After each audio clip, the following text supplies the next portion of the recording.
A wonderful welcome to you, dear viewers, wherever you're watching Lumen TV from. We are back again on Lumen this day. My name is Sidney Mwamainda, and joining me is, for the first time, Grace Kasapato. Welcome to the show. Thank you so much, Sydney. How are you? I'm fine, thanks. How are you? I'm okay, thank you. Great. Yeah, my last time partner, and he comes along again today, Vincent Perry. Welcome. Thank you so much, Sydney, and welcome, viewers. What should the viewers expect on this show today? Well, a lot, and of course, interesting and informative topics that we have today. Grace, how does it feel to be on set first time on Lumen this day? It feels great. I should say, yeah, it feels good. Okay. So, dear viewers, journey with us. Mainly we have today, I think, 3 stories. We'll look at the story of Tasila Lungu, who is back from America, and you know the issues that are in this story, but then we want to talk about them a little bit. We also have the issues that are happening in the Democratic Republic of Congo. The insecurity that is happening there is a matter of concern, and we'll try to speak with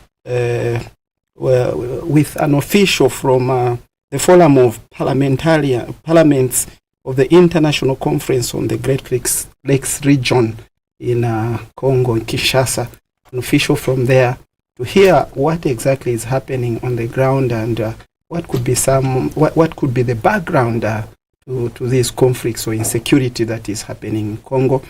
But also, social media was buzzing with a story of P.S. Kamoko of education, with issues that are into that. But let's begin with colleagues with the issue of Madam Honorable Tasila Lungu. Vincent. Yeah, she's back. Of course, this is a story that started, I think, somewhere around 2022, and the DEC have been looking for her. She's have issues to do with property that is deemed to be acquired.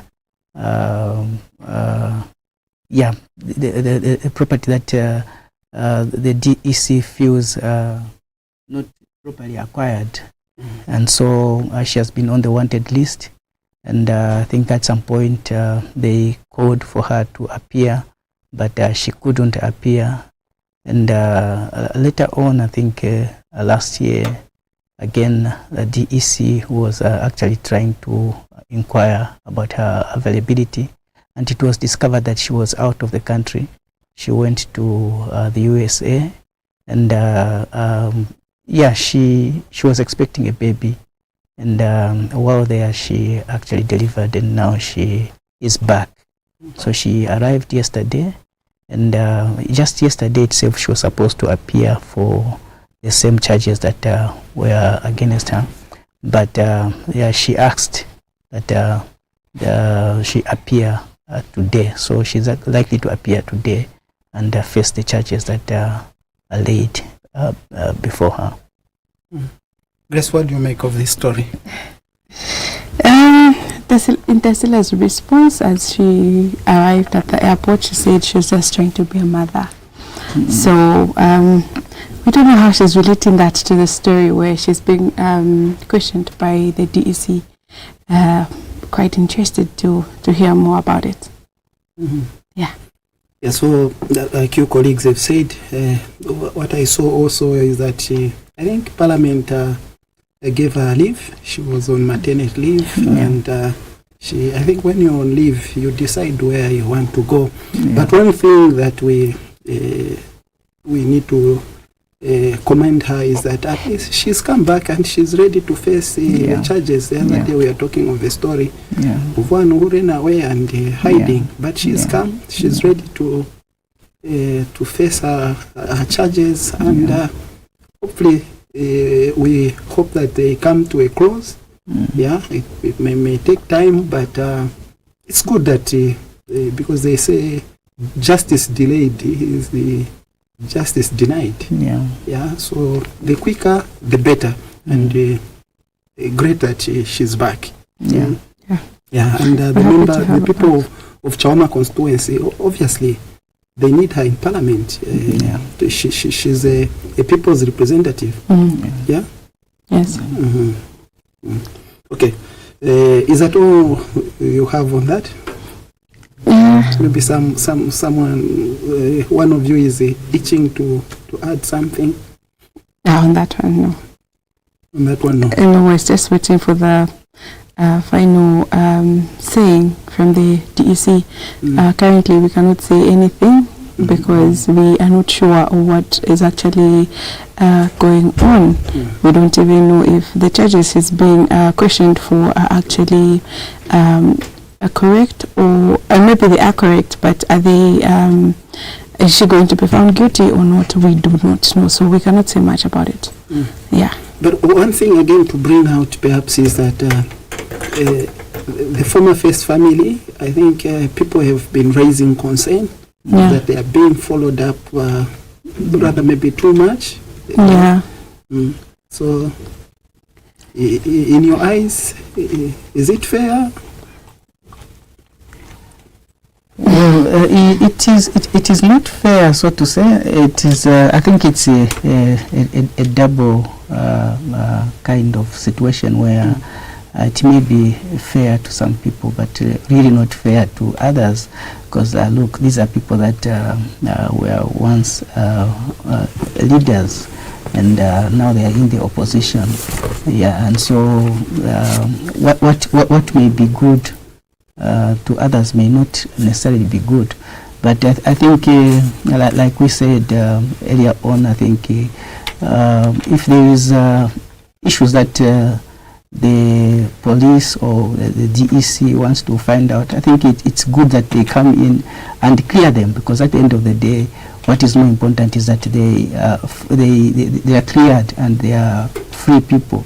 And we don't want to see situations where former leaders are being pursued, and it continues just like that. And I mean, at some point we want them to be free, and I think this has been the tendency with African politics, where we see when a leader, especially a president, leaves office, then it's one crime after the other. I mean, which is not good. We want our former leaders to enjoy the peace after they leave the office. So for me, I think as quickly as possible, let them be cleared, and they start living as the father of the nation.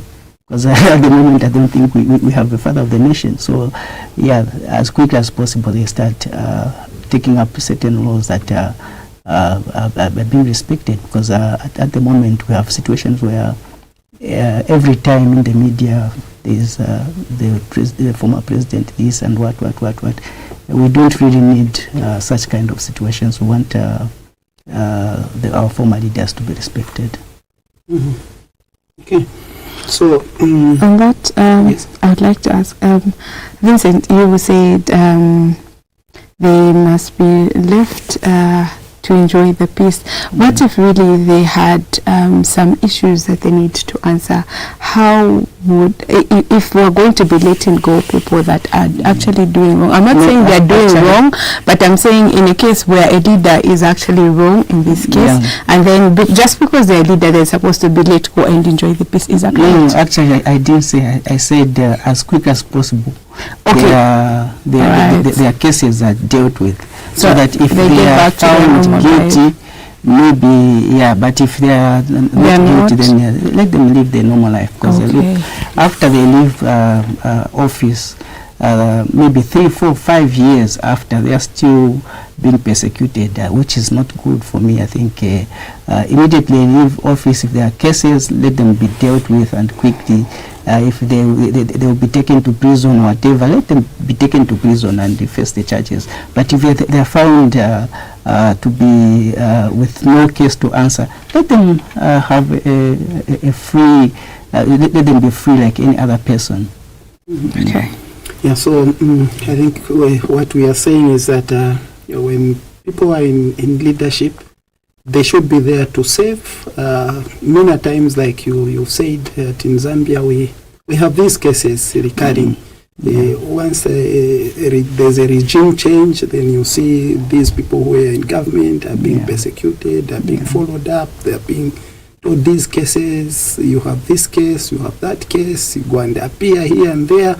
But I think maybe also the law should be alert those people who, the security wings should be able to check even the people who are in government, so that we don't have this image of saying because he has left office, now they are following him up and the like. So the law should not look at people. It should be blind, so to say. Say, okay, because now it's Sydney who is in office, then the law cannot follow him now, even if he has an offense. Yeah. So maybe we can move on to another story of P.S. Kamoko, who was on a national broadcaster, and then rumors have come out that maybe he wasn't, I don't know, we can say himself or what, in the interview that he featured on. What will be your comment on that? This time, let me start with you, Grace. Okay, on the issue of the PS,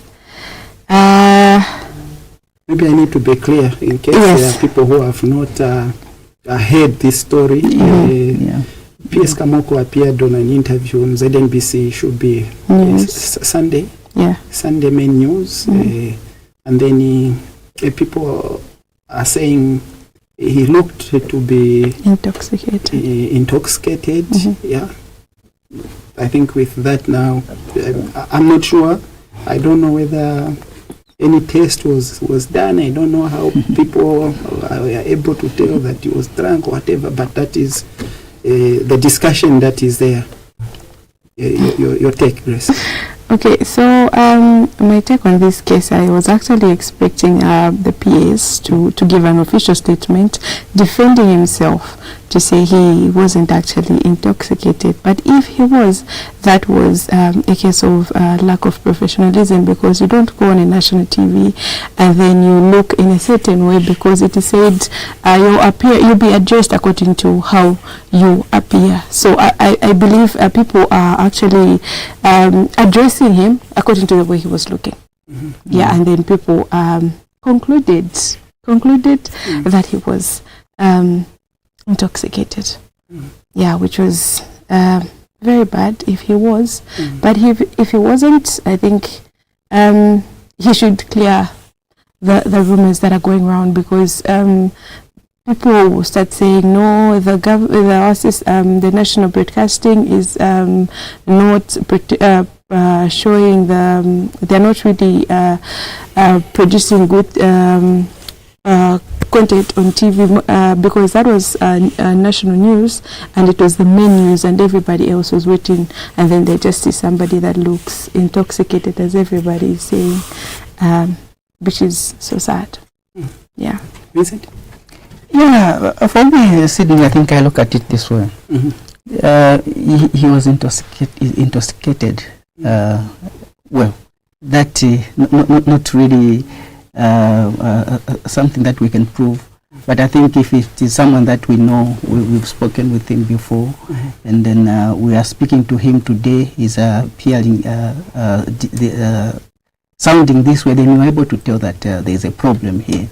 And I think this is the problem that of course, I don't want to call the name of the TV station, sorry. that TV station should have noticed he appears and then he comes to give an interview. I think even before you give an interview, you talk to the person, and I think from there you're able to tell that this person is not themselves. And I think it was just right that that interview is called off, because look, intoxicated or not intoxicated, they are allowed to drink. I think Zambia doesn't really restrict people not to drink. And if he decided to be drunk and then he's called to come for an interview, and in that state quickly he agrees and comes, and then it's up to you now, the people who have called him, to say, no, in this state you can't give an interview. And then so for me, I think so then you change your script. You change your script, of course. Yes, because he cannot speak. Yeah. Okay. So I think if he was professionalism on both sides, I think we can say was lacking the standards. Yeah, and then also, what is it that we are trying to show society? The people who look at P.S. Kamoko as a role model, and then today they are hearing these stories. So the image of the person was also not protected. Yes. Which is sad, and it's not easy to make a name, and then it takes sometimes years to make a name, and then just in 2 minutes, yes, the name of the person is destroyed.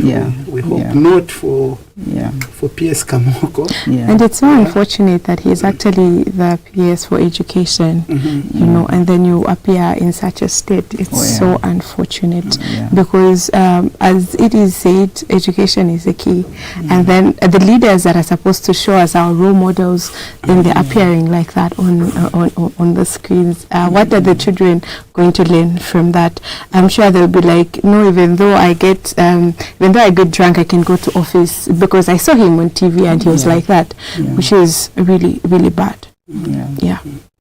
Okay, so and then the short clip that I watched myself and doing some comments, people were saying the questions he was being asked, at least he addressed them well. He was enthusiastic about the new curriculum. He was welcoming the Form 1s, the Grade 1s who are starting the new curriculum. I heard him say people are talking about lack of material for the new curriculum.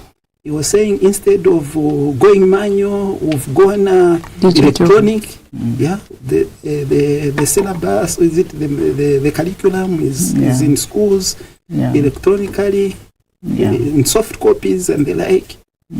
In terms of content, I think the little I saw, I'm not trying to say he might have clearly explained everything that he said, but just like I alluded earlier, how you appear is how people are going to address you. They did not look at what he was saying actually, but his appearance drew people's attention, and they couldn't actually get the content that he was saying, which is so sad. So we should always maintain a good posture for people, at least to get the correct information from us, because you cannot go to church dressed in a bum shirt and you're going to preach and you expect people to listen to the word of God. You don't do that. Actually, people just say, no, this one is silly. You see, that's how it is. So we present ourselves according to what we want to present, and how we want people to view us. He might have said the correct things, yes, but how he was appearing, people didn't take that maybe seriously, or they just took it to say he was intoxicated, if he was. Okay, so as we leave this story, we hope that amends will be made. Perhaps a statement can be given. And so that we move forward. Okay, so now there's a photo that made some rounds in a conference. purporting to be a photo of the SADC meeting that was there, some of the leaders, and it showed people sleeping, and the photo, like you can see on screen, read, had a caption, "When they wake up, they will blame Rwanda." I think it refers to the issues that are happening in DRC, the conflict that is there, and so besides could be the jokes that are on the photo, I think the issue is serious. There is insecurity in Congo. Bishop Kasonde of Solwezi Diocese, who is also a Messiah chair, gave a statement calling for peace and stability in Congo. He says the church is with the people there, and then especially the children, the elderly and the women. And the aged ones. Yes. So the church is calling for peace.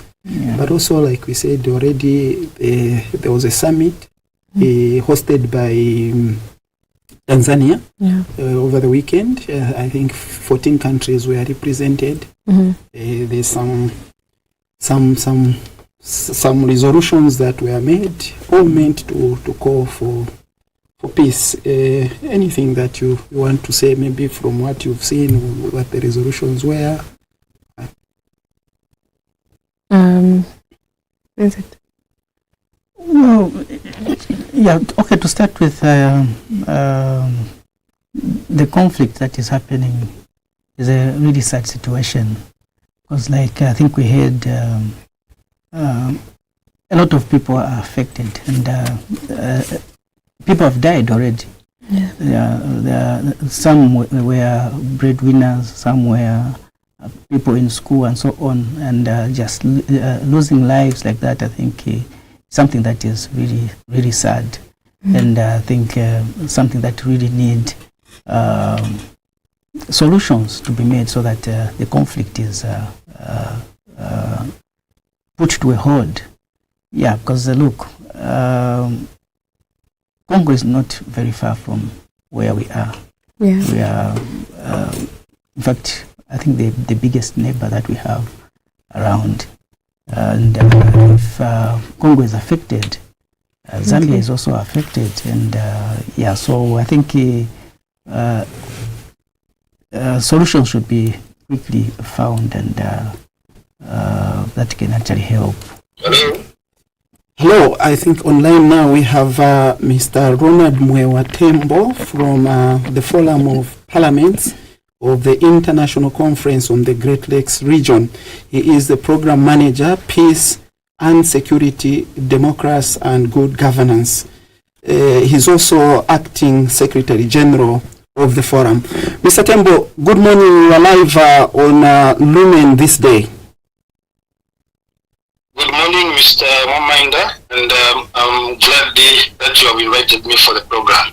Okay, so Mr. Tembo, you are on the ground. Can you kindly tell us what is the situation as of today in the eastern DRC Congo as we speak?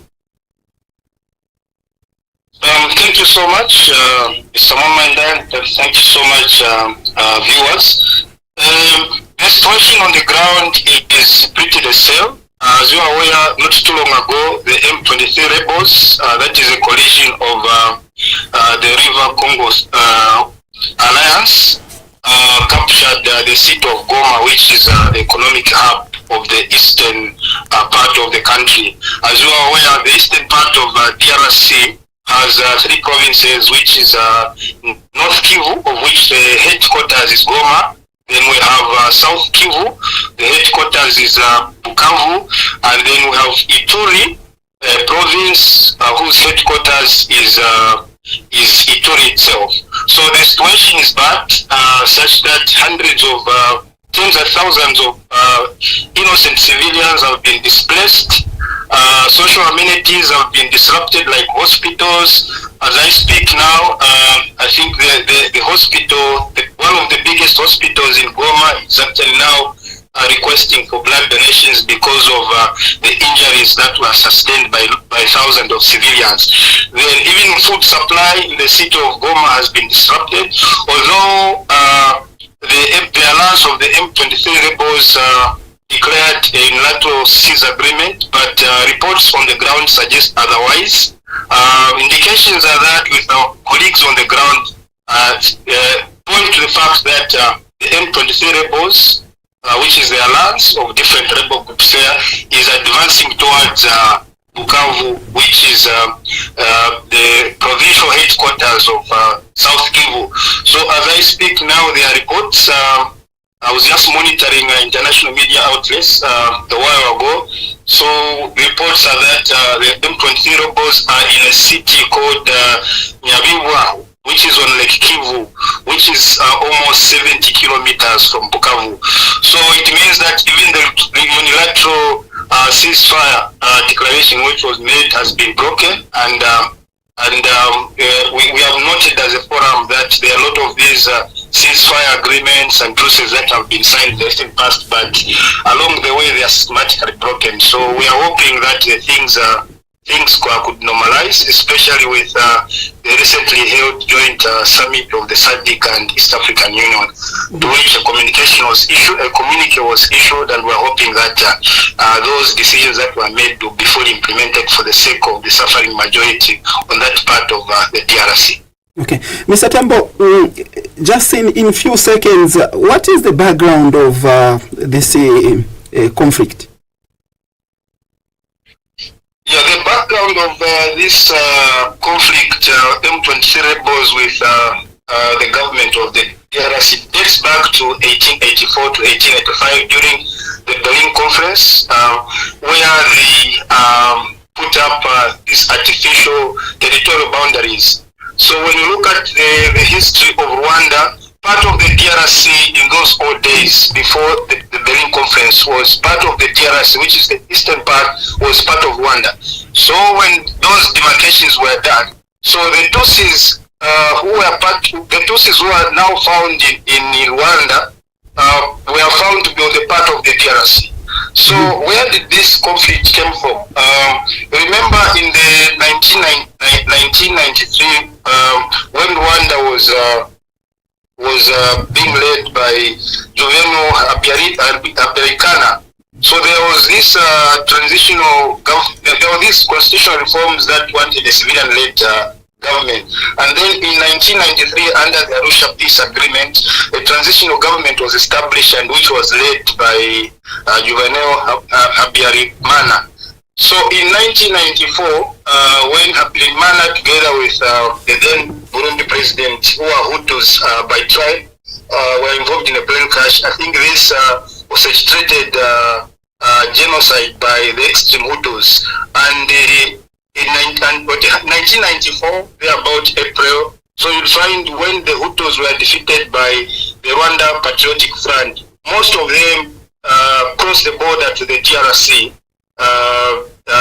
And they named themselves as FDLR, and those are the people, even today, they are still in the Congolese territory, and they want to go back and overtake the government that is led by Paul Kagame. So when those Hutus came who were propagating the genocide ideology, they found the original Tutsis who are Congolese. So they started fighting them, started massacring them, and so on and so forth. So knowing that it's a small ethnic group, and they were at the verge of being, killed all of them at the verge of extincting, so they picked up arms and started fighting the Hutus within the DRC territory. Okay. Then in 2012, they were defeated, and they ran the borders of DRC and Rwanda.